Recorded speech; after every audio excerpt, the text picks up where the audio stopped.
Even though it was her first essay, Beryl didn't pause to consider her subject. She knew exactly what to say.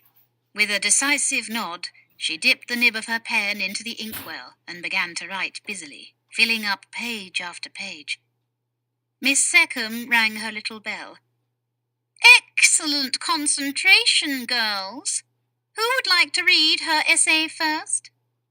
Beryl was not surprised to see Mary's hand shoot up. With a resigned nod, Miss Seckham told her to begin.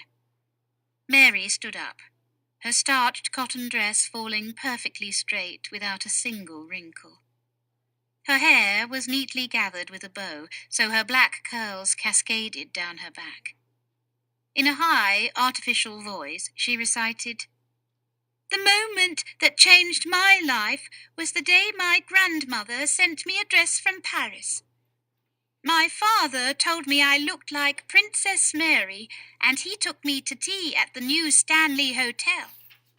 The manager came out to greet us and lead us to the best table. We had tea from India and biscuits from London." Beryl stopped listening and let her mind drift to Greenhill's farm. As though she were picking at a scab, she mentally listed all the favourite activities she had already missed that day. Walking to the sun coming up over the mountains, the clean, cold alpine air, early morning workout with the horses. Finally, Mary finished and Doris stood up.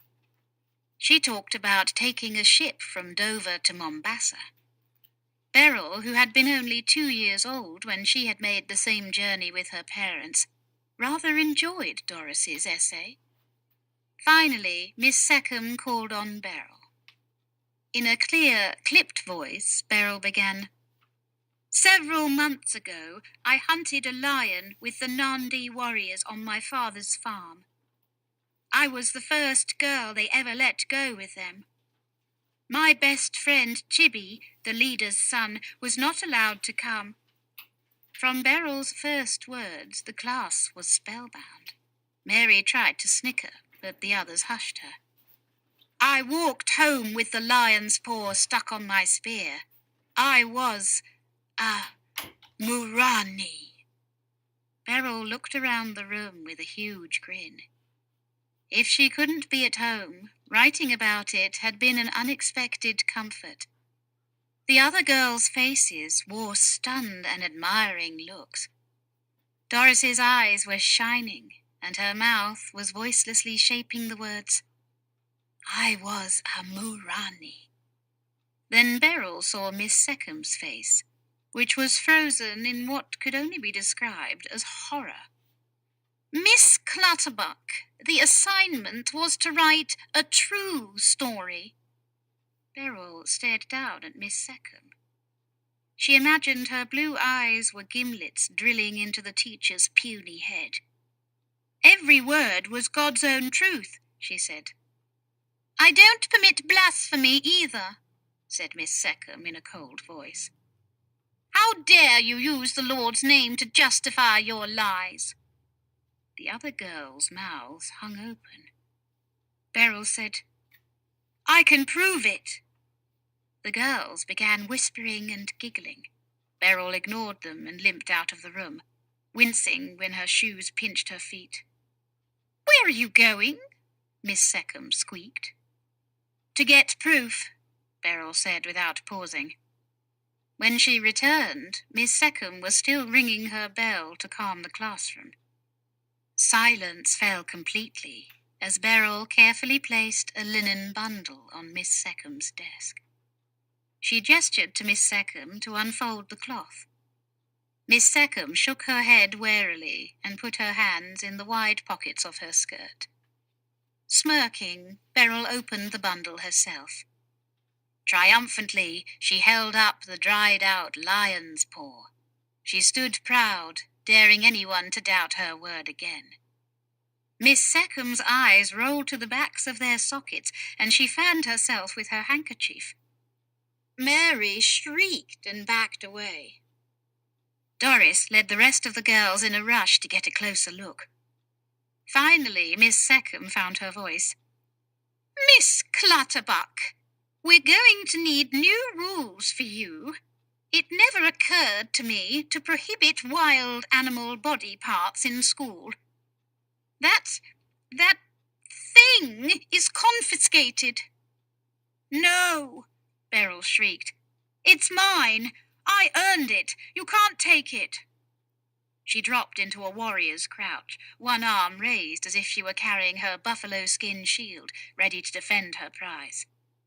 Her hand slapped at her skirt, but Emma had made sure Beryl's knife had not made the journey to Nairobi.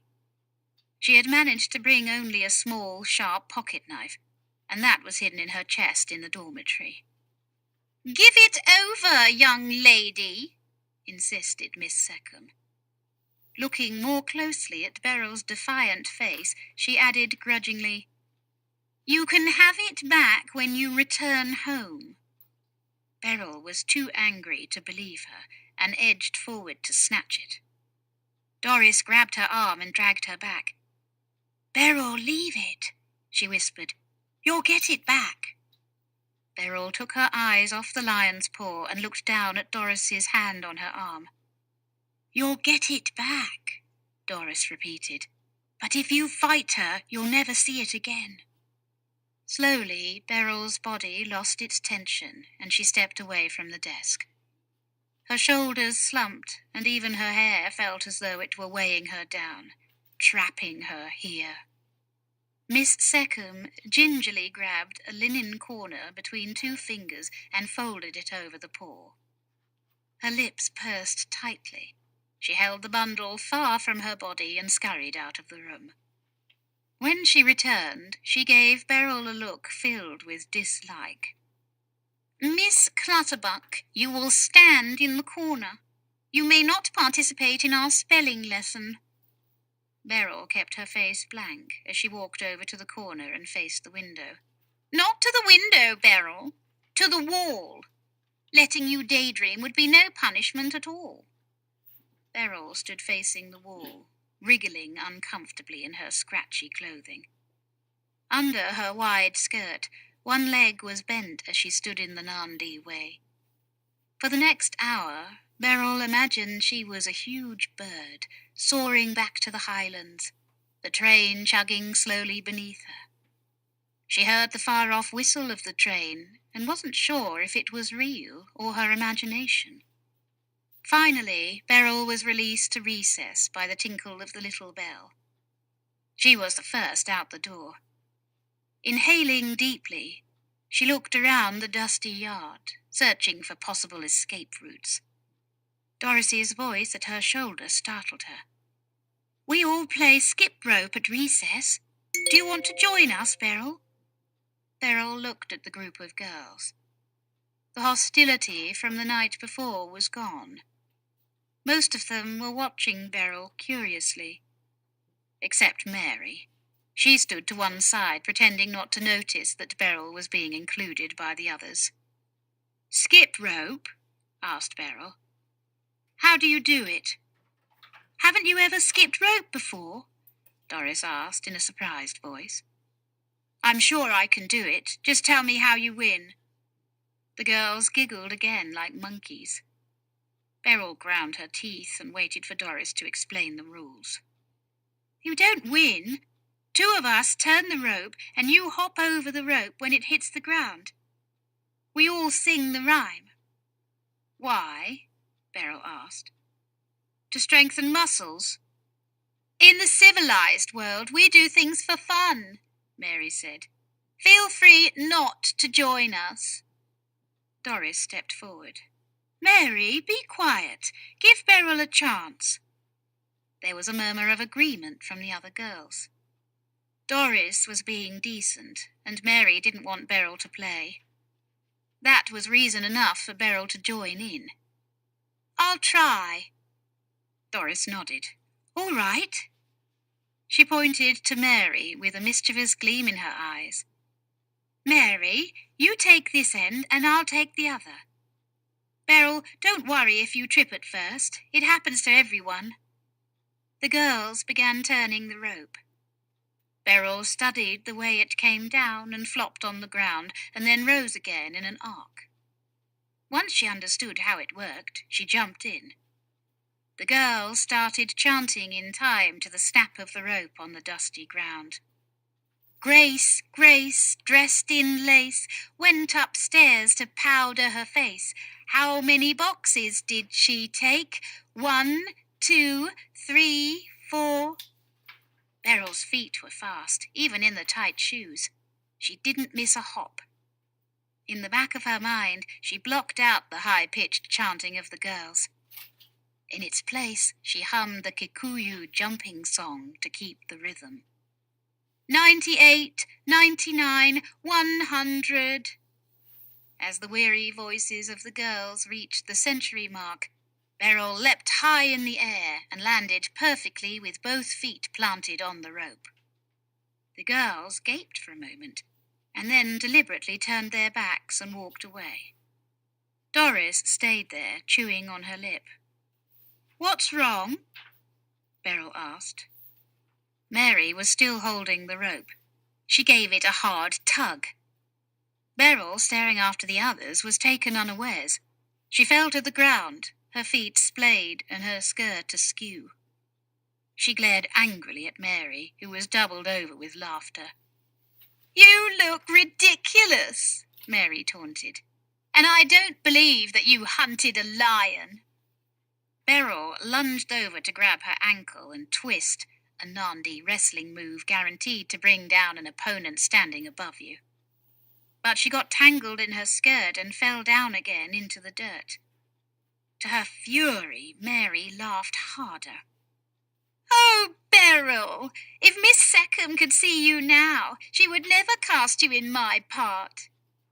She sashayed over to the others, leaving Beryl lying in the dirt, fuming.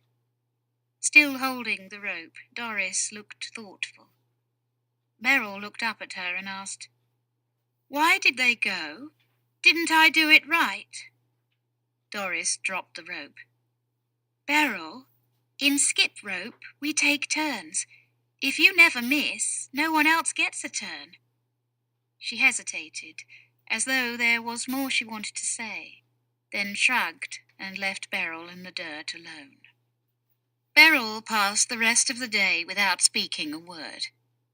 When she returned to the dormitory that evening, the room fell silent the instant she walked in. The hairs on the back of her neck stood on end as her eyes darted around the room. The girls avoided looking at her, particularly Mary. Ignoring them as best she could, Beryl strode over to her bed to strip off the itchy coverlet.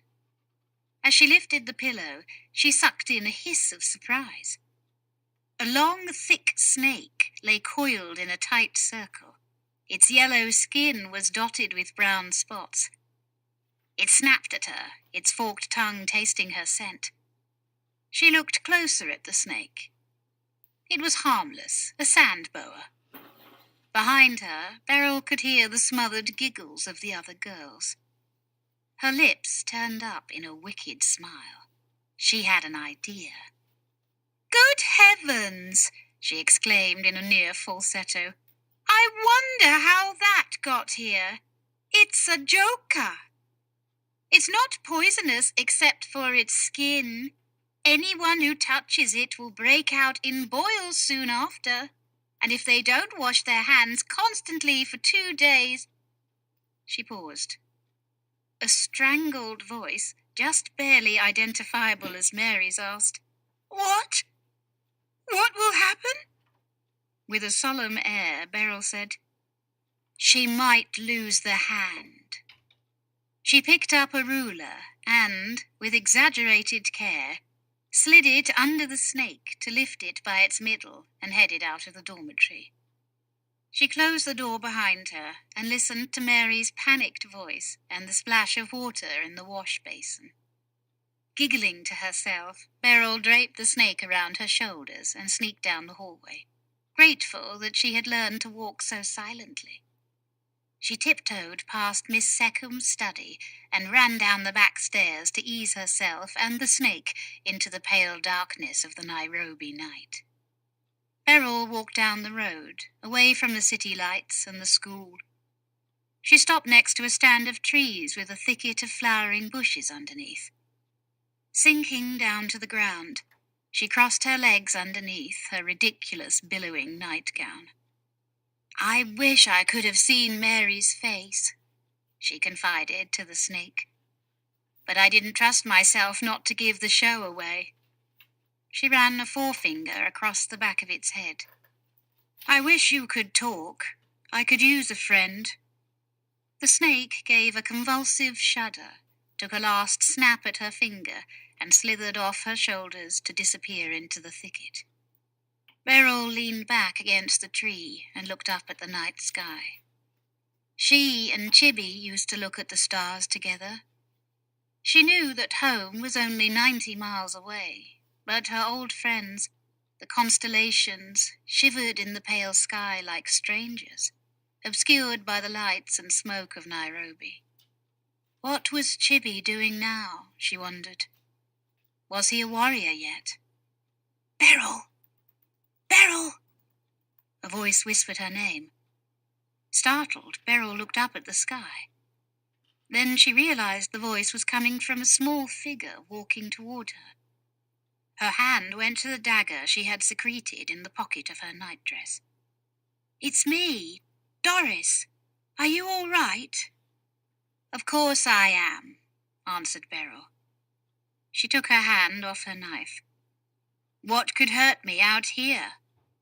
"Oh, Beryl, you shouldn't just leave like that. If Miss Seckham does a bed check, you'll get into trouble." "So will you." Beryl looked at Doris warily. "Why are you out here?" "I was worried about you." Beryl nodded, and, to her surprise, tears swam in her eyes.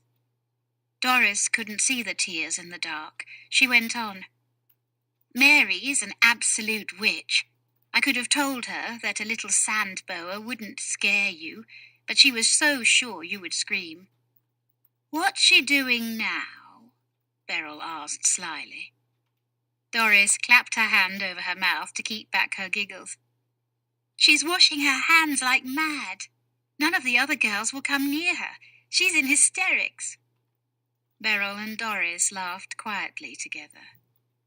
"Doris," Beryl began. "Call me Doss," Doris interrupted. "All my friends do." Warmth spread through Beryl. "Doss, why do they hate me?" "They don't hate you. They don't understand you. Or what it's like to live in the bush. They all come from the city. But you understand, don't you?" Without knowing how, Beryl was certain that Doss had lived someplace wild. Doss nodded.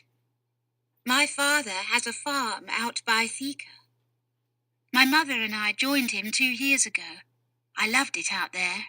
Coming here felt like going to jail."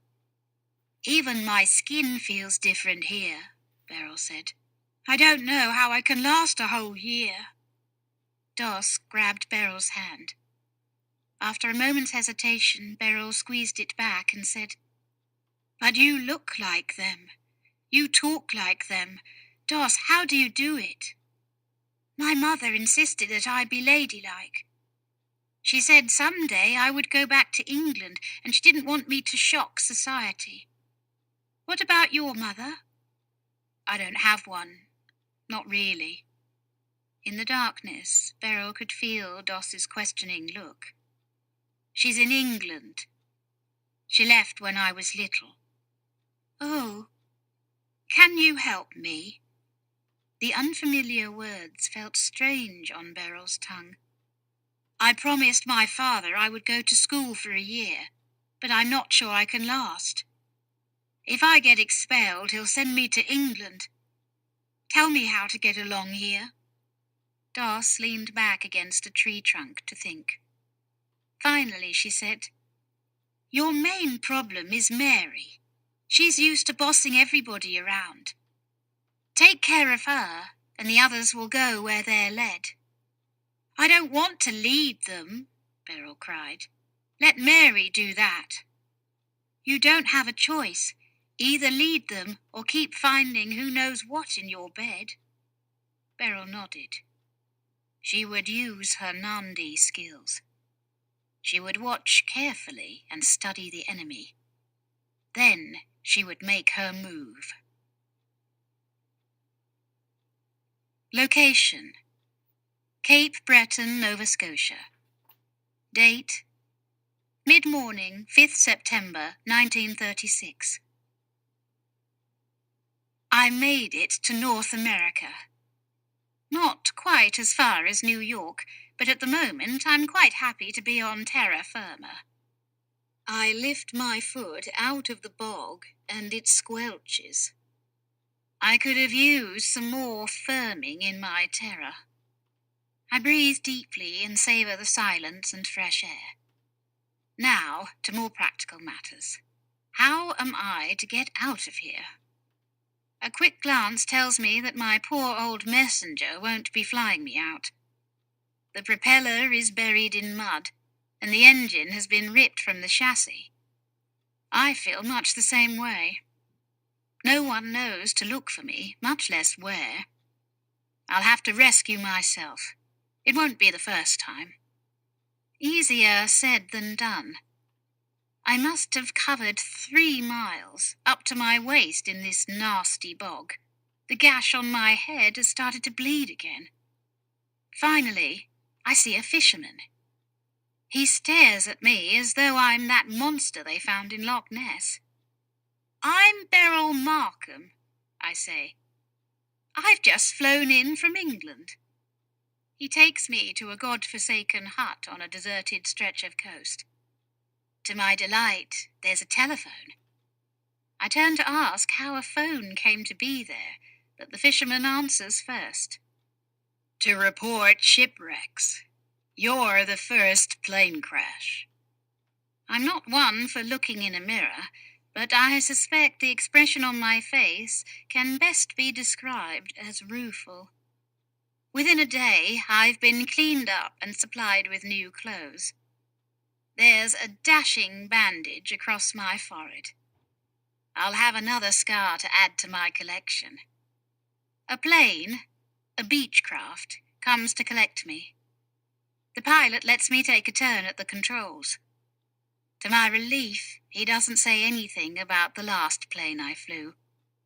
I'm heading to New York City, where I'm told a crowd of well-wishers has been waiting for over a day.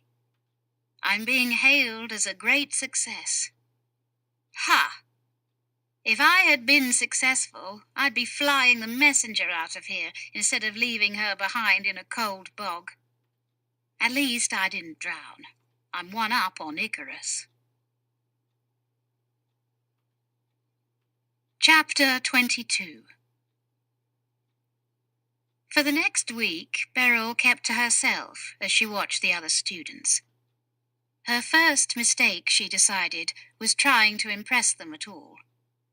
With the exception of Doss, she had never had any luck with girls. Everything she had ever learned from the Nandi was about being the best among the boys. She would start there. She walked up to Sonny Bumpus on the makeshift cricket field marked with chalk lines. He was the most popular boy at school. I want to play too, she said. Her words fell like coconuts from the palm trees, with a thud. The last time she had heard such deafening silence was the day she asked Arup Minor to let her hunt lion. No, Sonny said flatly. He was dressed in clothes that were slightly too small, and his pale complexion was pink and peeling from the sun. You're a girl. I can bowl and hit as well as you can, Beryl insisted. Not likely. The other boys had gathered round. They laughed and congratulated Sonny as though he had said something clever. Beryl took a deep breath. If I can bowl, can I play?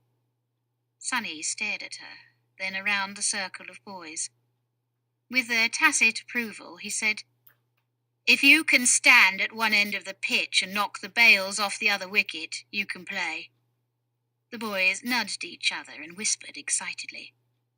Beryl could guess what they were saying.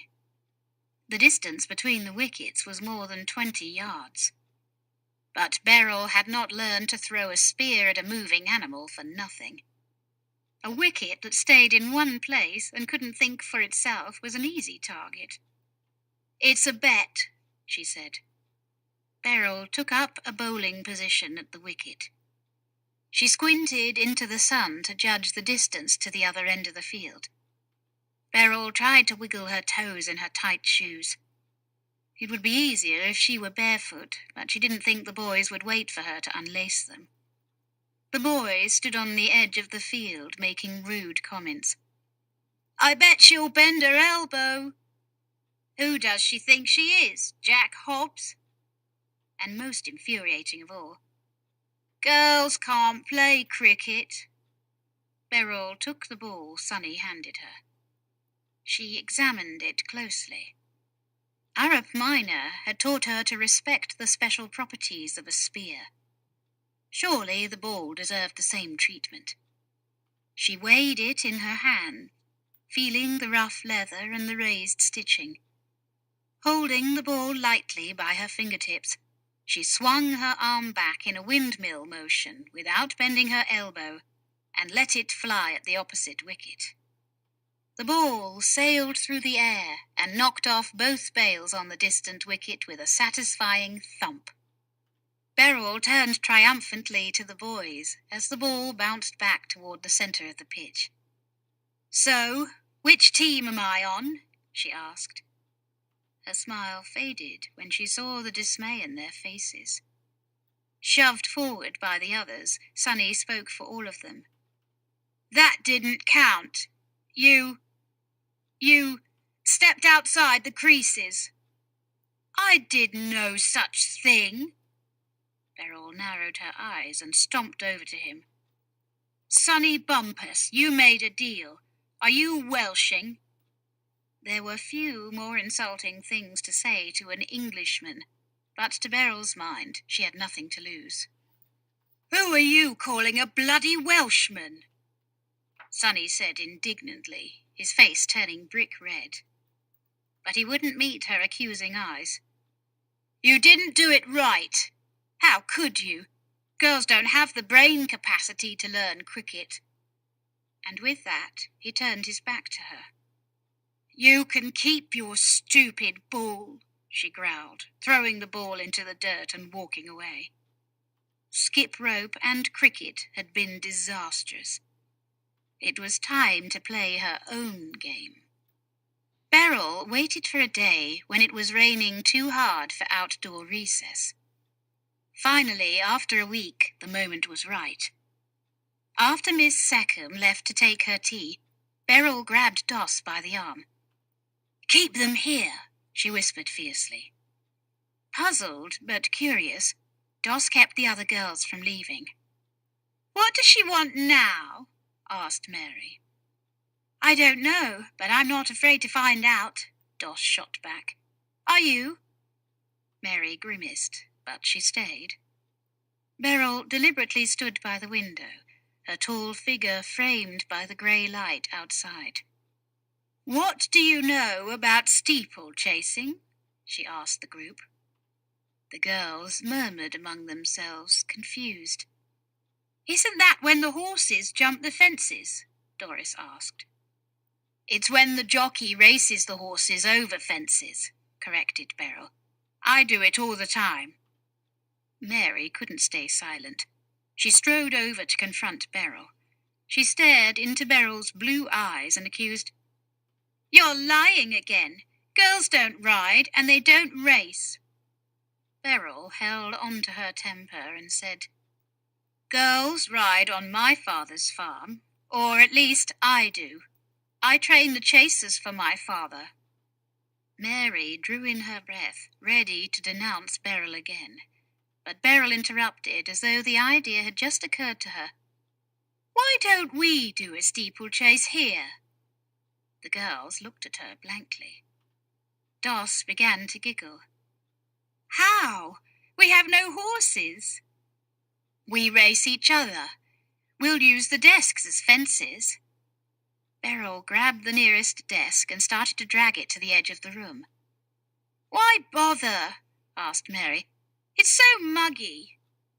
She twisted a limp curl around her finger. Is there anything better to do? Dared Beryl. No one had an answer to that. Right then, let's bring the next one over. Caught up in Beryl's enthusiasm, Doss and the other girls began building a steeplechase course with 10 desks around the edge of the classroom. One of the girls fetched the boys from their side of the school. Sonny Bumpus watched Beryl curiously, rocking back on his heels with his thumbs hitched in his trouser pockets. Beryl stood in the centre of the room and dictated the rules of the race. 5 times around will be the course. You must clear the desks. Touching the desk is all right, but if you knock over the inkwell, you're disqualified. Who'll be in the first heat? At first, there were no takers. Beryl stared at each one of them, challenging them in the way Chibi had taught her. Finally, Sonny stepped forward, and 2 other boys followed his lead. Excellent! Doss, you're the starting gun. Beryl hiked up her skirt so she could jump properly. The girls giggled at the sight of her knickers, and the boys looked a little too closely, but Beryl didn't care. Ready, set, go! Shouted Doss. The race began.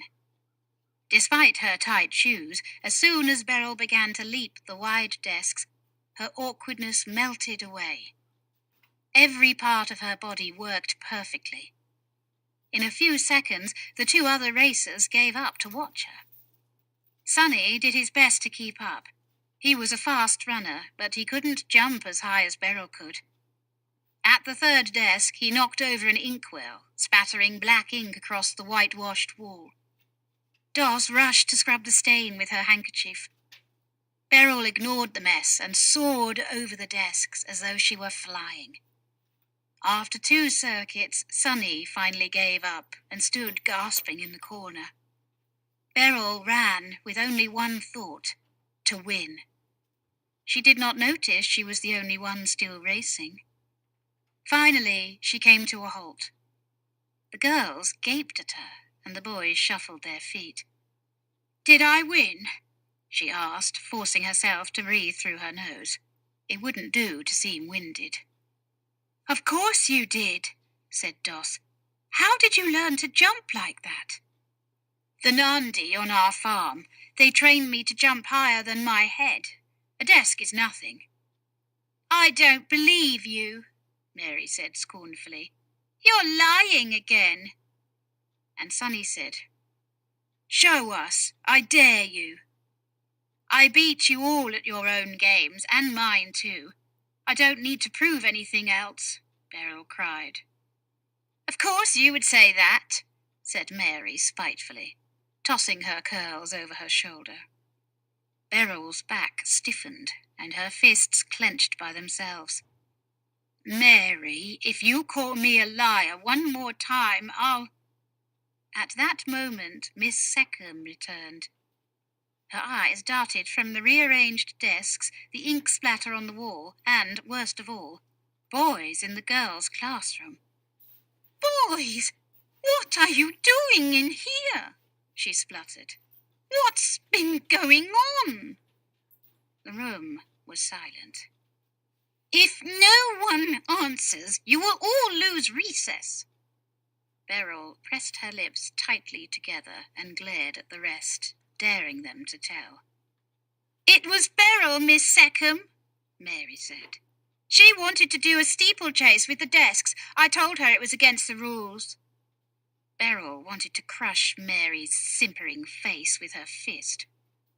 Miss Seckham dismissed the other students, leaving Mary and Beryl standing in front of her. Mary, thank you, dear, for your truthfulness. I know it's not easy to inform on a classmate. She turned to Beryl. Miss Clutterbuck, you will miss recess for 1 week. If there's another incident, You will not be permitted to be Alice in the play. Now clean up this mess." She walked out of the room. Beryl marvelled that Miss Seckham, who understood her so little, could devise such a galling punishment. Being trapped inside for a week would be unbearable. She glared at Mary. "I won't forget this, Mary Russell." To her surprise, Mary was nearly in tears. "I can't understand it. I thought for sure she would take Alice away." "You turned me in for a part in the stupid play?" Beryl asked incredulously. "It's my part," Mary cried. "Alice is a sissy girl who doesn't have enough sense to get out of a bad dream." Beryl had finally read the book. She liked the shrinking and expanding, and thought the Cheshire Cat had possibilities, but she considered Alice a poor excuse for a heroine. "She's a proper young lady, an English lady. She wears a pinafore and behaves herself. You could never play her." "Take the part. I don't care," Beryl protested. "It's Miss Seckham who decides. If she knew what a liar you were, she'd give Alice back to me." Beryl had had enough. With her flat palm, she shoved Mary against the wall. "I have never lied," she growled. "Not once." "Take your hands off me," said Mary. "Not until you apologize." Mary suddenly kicked Beryl in the shin with one of her pointy-toed boots. Beryl's eyes watered with the pain. Without thinking, her right hand went to Mary's throat and started to squeeze. Mary gasped and swung her arms out wildly. She yanked a handful of Beryl's hair. A tangle of strands came away from the scalp. With her left hand, Beryl pulled up her skirt and grabbed the small dagger she now kept in the top of her stocking. She whipped it up under Mary's chin. Mary began to cry. Beryl glanced from Mary's scared face to the knife in her own hand. She heard Arap Miner's voice clearly in her head. "Beru, be kind to those who are afraid." Not meeting Mary's eyes, Beryl stepped back and put away her knife. This was not the way to solve her problem with Mary. She walked to the window and said, "You are a stupid girl, but I won't stain my blade with your blood." Now that there was some distance between them, Mary looked braver. Between her sobs, she cried, "You are a savage who doesn't belong here. The others may believe your lies, but I know better." She ran out, howling. Beryl sank down to the floor and held her head in her hands. How was it that Mary was the witch, but it was Beryl who felt ashamed? A week later, they began rehearsing Alice in Wonderland. Beryl reluctantly put on her costume of a red dress covered with a white pinafore and tied a ribbon in her blonde hair. Looking in the mirror in the dormitory, she had to admit she looked just like the illustrations in Mr. Carroll's book. She tucked her latest letter from Arthur in the wide pocket of her skirt. It was short and contained many misspellings, but he wrote of horses and home. He was most excited about how high he could jump now. She smiled as she thought of him bouncing up and down. Taking a last look at the demure stranger in the mirror, she laughed out loud. She was finished with good behaviour. She was about to introduce the real Beryl to Miss Seckham and the Nairobi School for European Children. The children were assembled in the yard for a cast photo. As the tallest, Beryl stood in the back. Mary, who played the Red Queen, was seated on a low throne in front of her. Mary had primped for an hour to be ready. While the photographer readied his plates, Beryl was preparing too. "Stop fidgeting, Beryl," scolded Miss Seckham. "Everyone look at me," the photographer said. He held up a large magnesium flashbulb. There was a flash that left them all blinded. "Miss Seckham, that hurt my eyes," Mary complained. "I'll take one more," the photographer said. "Beryl, why can't you stand still?" Miss Seckham asked peevishly. "Sorry," Beryl muttered. Standing straight, she bent the other leg in front of her. Her fingers busily unlaced her shoe. Another flash, and the photographer released them. The cast began to move away. Beryl straightened her shoulders, kicked her shoes off, and gathered herself for a giant leap. Like an eagle, she rose in the air and flew over Mary. Glancing behind her, she grinned at Mary's stunned face. She landed in front of the class. Everyone stared at her. She began to leap in place, hopping, then levitating. No longer imprisoned in ill-fitting shoes, her feet in white stockings felt like tiny wings propelling her higher. Her skirt swirled around her, and the pinafore floated up like a cloud. Higher and still higher. If she tried just a little harder, she could fly. Doss clapped her hands in delight. "She's jumping higher than her head. I knew she could." Sonny's face showed a reluctant respect. Mary sulked in the back of the crowd. Beryl stopped suddenly and glared at everyone standing in the circle around her. "So there," she said. Miss Seckham's nasal voice broke the silence. "Beryl Clutterbuck, what exactly do you think you are doing? This is no place for ballet leaps." Beryl could see it in the others' faces.